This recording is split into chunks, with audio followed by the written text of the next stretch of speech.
CHICOM-19, but 621 deaths from drug overdoses. That's basically a 50% increase in fatal drug overdoses since last year, and the additional deaths alone, 180, outnumber those 173 COVID deaths. But for some reason, that's of no interest to our all-powerful experts. Alex Berenson is a former New York Times reporter and author of Unreported Truths, and no one knows more about this subject than he does. He joins us now. Alex, we've been at this thing for 10 months now, and as California demonstrates, they still have no ideas other than lockdown. Yes, and lockdowns don't work, masks don't work. If they did, California wouldn't be seeing 30 or 40 or 50,000 new positive tests a day. And yet, the response from the public health establishment is we're just going to double down on this. We're going to ban all sorts of stuff that seems to be totally irrelevant to the spread of the virus. The virus spreads inside. It spreads, it's airborne. Wearing masks is basically irrelevant to it because the size of the virus is such that unless you're wearing a properly fitted N95 respirator, a mask is basically useless for you. We know all this, and yet it doesn't seem to matter to anybody. Or it doesn't seem to matter to anybody in the public health establishment. A lot of Americans seem to have made their own minds up right now, and thus you have more and more people on CNN, et cetera, sort of screeching at the sky and telling us how terrible we are and we're all going to die when there's essentially no evidence for that either. What's interesting is that we're all going to die, but we're not all going to die of COVID. So. Right.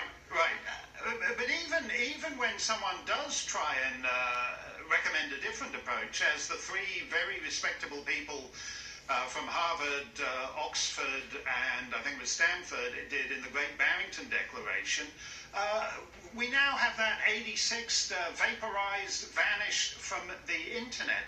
I don't understand the logic here. Basically, every nation except Sweden has done a variant of the same thing. And is it that they simply can't admit they got the last 10 months wrong? I mean that's probably part of it. The other half of it is when you have a hammer, everything looks like a nail.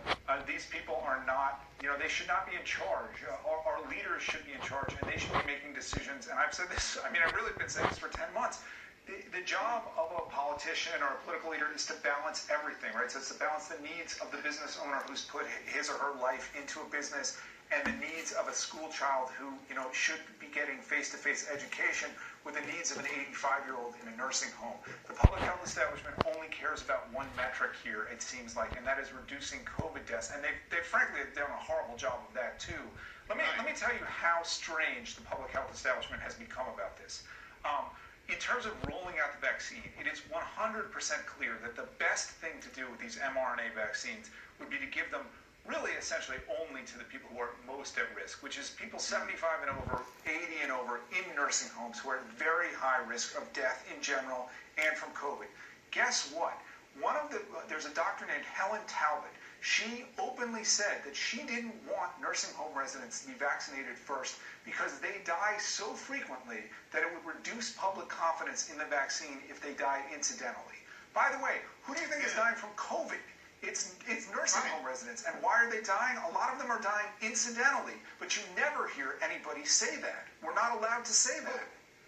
Well, why are we not doing... in Germany, for example, the first person they vaccinated was a survivor of the Spanish flu a century ago. I think she's 101, 102. In Britain, the first person, my old pal Boris Johnson, vaccinated was a telegenic nonagenarian. Why are we not doing that here?